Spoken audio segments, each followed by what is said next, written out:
Hello, welcome back to the channel. Today, we're going to explore how to track portfolio progress in Asana. It's a vital skill for any project manager or team leader in 2025. So let's dive right in. First up, you need to log into your Asana account. Once you're in, navigate to the Portfolios tab on the top menu. This is where you'll manage and track all your projects in one place. It's the perfect tool to maintain a bird's-eye view of your project's progress. The next step involves adding projects to your portfolio. You can do this by clicking the plus Add Project button.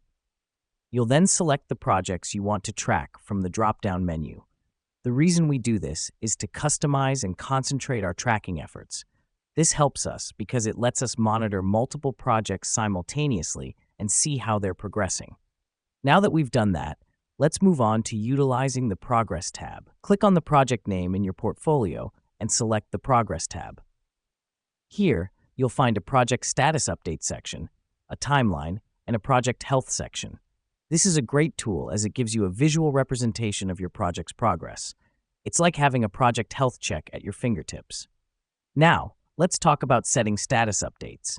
On the Progress tab, you'll find a section to set your status updates. You can choose between on track, at risk, and off track.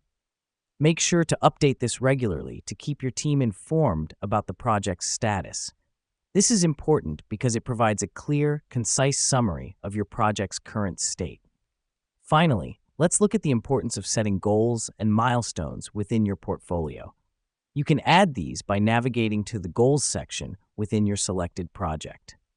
Setting goals and milestones helps you track if your project is progressing as planned. They serve as benchmarks that guide your project and keep everyone aligned on what needs to be achieved.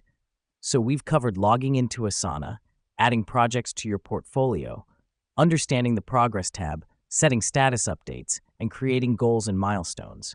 These are all essential steps in tracking portfolio progress in Asana. And there you have it. In just a few minutes, we've learned how to track portfolio progress in Asana. Remember, the key to successful project management lies in tracking progress effectively and making adjustments as necessary. Keep practicing these steps, and you'll be an Asana Pro in no time. Thanks for watching, and see you in the next tutorial.